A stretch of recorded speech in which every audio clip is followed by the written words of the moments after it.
In chapter 5, I really start to describe canine communication. And what I mean by that is that dogs, we need to understand how our dogs are communicating with us. And obviously they don't use voices, they don't have this way of talking like we do, but they communicate with their body language. And it's really important that you understand your dog's body language, because you'll understand if they're afraid, if they're excited, if they're getting a little nervous or stressed. And if you understand that, you will be able to help them in certain situations. You will also understand why they're struggling to learn. You will understand why they're excelling. So it's important that you understand your dog's body language, just like it would be important for you to understand a language if you move to a different country. You're not going to be able to navigate France completely and easily if you don't understand some French. So this chapter really is learning what your dog is telling you by their body language. So we're going to take a look at some, just a snippet, but the more you understand, the better. So I would encourage you to definitely, as you read this chapter, do more research, keep looking, watching your dog, and really understand that their body language is trying to tell you something. So in a way to understand your dog's body language, I created this poster. And in this poster, it describes some body language of the dogs, and it compares it to human body language. So you can see the alert dog looks a lot like the alert human, or the relaxed dog looks a lot like the relaxed human. And as you look at all these pictures, you can see that we have very similar body languages in a lot of situations. I love to show the one where the dog is uncomfortable with the little girl hugging it, definitely doesn't want to be hugged, and just like that woman doesn't want that man to kiss her on the cheek. So this poster really helps you see that they aren't that different from us.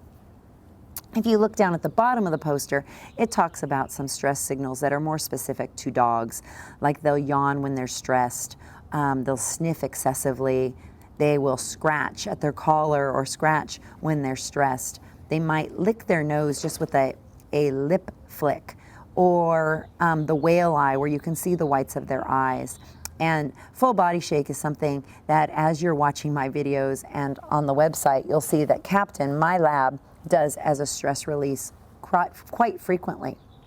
Then we have some other signs that we can look at a little bit closer, like panting. When they're not hot, they haven't been exercising, but you notice that they have a light pant. I see dogs pant like this a lot in the vet office, and people don't recognize that they're actually stressed. When they lick their lips, but they haven't been eating and they're not drinking, when they're licking their lips, that can be a sign of stress as well. When dogs are hyper aware or hyper vigilant, that is something that people tend to notice a little bit more, as they might be nervous or really focused on something.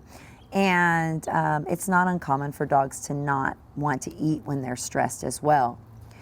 Ears back is something we see quite a bit. They pin their ears on their head, and that sometimes a breed has this look a little bit natural, but other breeds you can tell very clearly that they're stressed if their ears are pinned back. Tail tuck is something that at least most people understand, that if a dog has a tail that's tucked, that they're not very comfortable in that situation. The whale eye I mentioned a little bit ago, and that is where they're trying to keep their eye on whatever's making them anxious, but they also want to look away at the same time. And you'll see the whites of their eyes that sort of look like a whale, or a half moon crescent sometimes they'll be called. And yawning is commonly seen when dogs are stressed. That full body shake that I was mentioning earlier, basically they shake their whole body as if they were wet, but they're not wet at all. It's a good way for them to release their stress from a stressful situation. If you're on a walk and your dog sniffs excessively, almost as if they are completely tuning you out, they can be stressed in that moment as well. If these more subtle signs are ignored, your dog may need to express their discomfort by doing something like snapping. when they get to this, they're getting closer to fight, like we talked about in the previous chapters, that they might go into fight, or if they're unresponsive, they might go into freeze. Cowering is also a sign of freeze and a sign that your dog is a little bit anxious.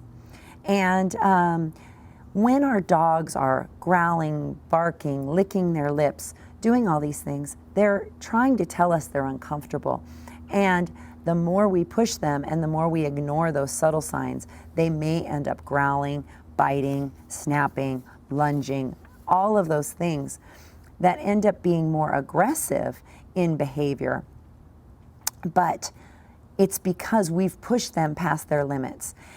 If you think about it as if the yawn or the pant or the ears back and the tail tuck, those are all your dog saying, please stop, I'm uncomfortable. You're really making me uncomfortable. Would you please stop? But if we keep ignoring that and ignoring it, they might get to a growl, a bite, a snap, or a lunge. And purely it's oftentimes because we aren't listening. So it's really important to understand your dog's body language so you can prevent them from going into survival mode and going into fight, flight, and freeze. You can get them out of a situation before they get too stressed. You can also understand why they may be struggling with learning. If their tail is tucked and they're cowering, or their ears are back and they're not responding to your verbal cues, it might be because they're just too stressed in that situation. So understanding your dog's body language is a really, really important part of having a good bond with them and helping them learn, teaching them, and really giving them the empathy and compassion that they deserve as your dogs.